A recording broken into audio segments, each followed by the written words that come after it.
Puff pastry, नाम सुनते ही मुंह में टेस्ट आ जाता है ना? वो हल्की सी क्रिस्पी बाइट जिसमें बाहर की परतें करारी और अंदर का हिस्सा मुलायम, और हर लेयर जैसे अलग अलग कहानियां सुना रही हो। लेकिन सवाल ये है, ये जादू होता कैसे है? ज्यादातर लोग सोचते हैं कि पफ पेस्ट्री तो बस मैदा और मक्खन का खेल है। और सच कहूं तो हाँ, इंग्रेडिएंट्स बहुत सिंपल हैं। मैदा, मक्खन, थोड़ा सा नमक, पानी, बस। लेकिन भाई, अगर इतना ही आसान होता तो घर पर बनी हर पेस्ट्री भी बेकरी जैसी निकलती। असल मैजिक इंग्रेडिएंट्स में नहीं है, मैजिक है प्रोसेस में, पेशेंस में और लेयरिंग में।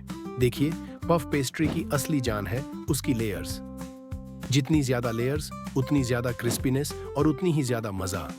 अब लेयरिंग होती कैसे है? आटा बेलिए, मक्खन लगाइए, फोल्ड कीजिए, फिर से बेलिए, फिर से फोल्ड कीजिए। ऐसा एक दो बार नहीं, कई बार। और यही लोग गलती कर बैठते हैं।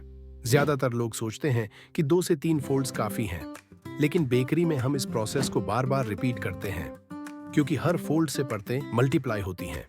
इमेजिन कीजिए एक आटे की सिंपल शीट, और कुछ ही देर में वो सैकड़ों लेयर्स में बदल जाती है।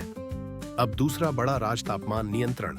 अगर आप सोचते हैं कि पफ पेस्ट्री बस बेलो और बेक कर दो, तो माफ कीजिए, वो टेस्ट कभी नहीं आएगा। हर फोल्ड के बीच आटे को ठंडा करना पड़ता है, क्योंकि अगर आटा गर्म हो गया तो मक्खन पिघल जाएगा और परतें आपस में चिपक जाएंगी। नतीजा, क्रिस्पी लेयर्स की जगह आपको मिलेगा एक हार्ड च्यूवी टुकड़ा। यही वजह है कि हमारी बेकरी में फोल्डिंग और चिलिंग का सीक्वेंस रिलीजियसली फॉलो होता है। अब बेकिंग की बारी आती है। पफ पेस्ट्री को सही टेम्परेचर पर बेक करना सबसे क्रिटिकल है। अगर हीट कम है तो लेयर्स राइज ही नहीं होंगी, और अगर बहुत ज्यादा है तो बाहर जल जाएगा और अंदर कच्चा रह जाएगा। तो ओवन का बैलेंस मेंटेन करना जरूरी है। बेकरी के प्रोफेशनल ओवन्स इसी वजह से स्पेशल होते हैं। घर के ओवन्स में ये कंसिस्टेंसी मिलना थोड़ा मुश्किल है। और हाँ, एक छोटी सी बात और, टाइमिंग। अगर आटे को ज्यादा देर तक बाहर छोड़ दिया तो मक्खन मेल्ट हो जाएगा। अगर कम फोल्डिंग की तो लेयर्स थिन रहेंगी।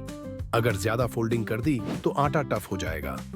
तो बेसिकली पफ पेस्ट्री बनाना एक तरह से पेशेंस की परीक्षा है। हर स्टेप, हर मिनट मैटर करता है। लेकिन एक बार जब ये सब सही हो जाए तो जो रिजल्ट मिलता है वो सच में अनबीटेबल है। जब आप उस पफ को काटते हैं और परतें क्रैक करके खुलती हैं तो एक सेटिस्फैक्शन मिलता है, और जब आप बाइट लेते हैं तो बाहर की क्रिस्पीनेस और अंदर की सॉफ्टनेस एक साथ महसूस होती है। यही तो असली मजा है पफ पेस्ट्री का।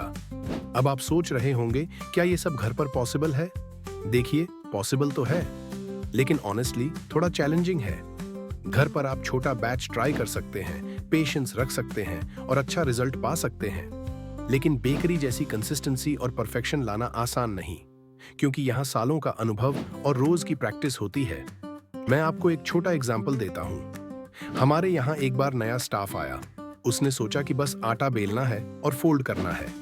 पहली बार उसने पफ बनाया और बाहर से तो परफेक्ट लग रहा था, लेकिन जैसे ही कस्टमर्स ने टेस्ट किया, सबने कहा क्रिस्पी तो है पर अंदर से भारी लग रहा है। क्यों? क्योंकि उसने चिलिंग स्टेप स्किप कर दिया था। बस एक छोटी सी गलती और पूरा बैच खराब। यही है पफ पेस्ट्री का साइंस। और आप यकीन मानिए, जब सही तरह से बनता है तो वो सिंपल सा पफ भी लोगों के दिन को स्पेशल बना देता है। हमारे यहाँ कई कस्टमर्स सिर्फ यही कहते हुए आते हैं, भैया एक पफ पैक कर दो, और वो एक पफ उनके चाय के साथ परफेक्ट साथी बन जाता है। तो अगली बार जब आप पफ खाएं तो याद रखिए, ये सिर्फ स्नैक नहीं है। ये मेहनत, पेशेंस और आर्ट का रिजल्ट है। हर लेयर के पीछे एक कहानी है और हर बाइट में एक क्राफ्ट्समैनशिप छिपा है। अब मैं आपसे पूछना चाहता हूं, आपके हिसाब से पफ का सबसे मजेदार हिस्सा क्या है? उसकी क्रिस्पी आउटर लेयर या फिर वो सॉफ्ट फीलिंग अंदर?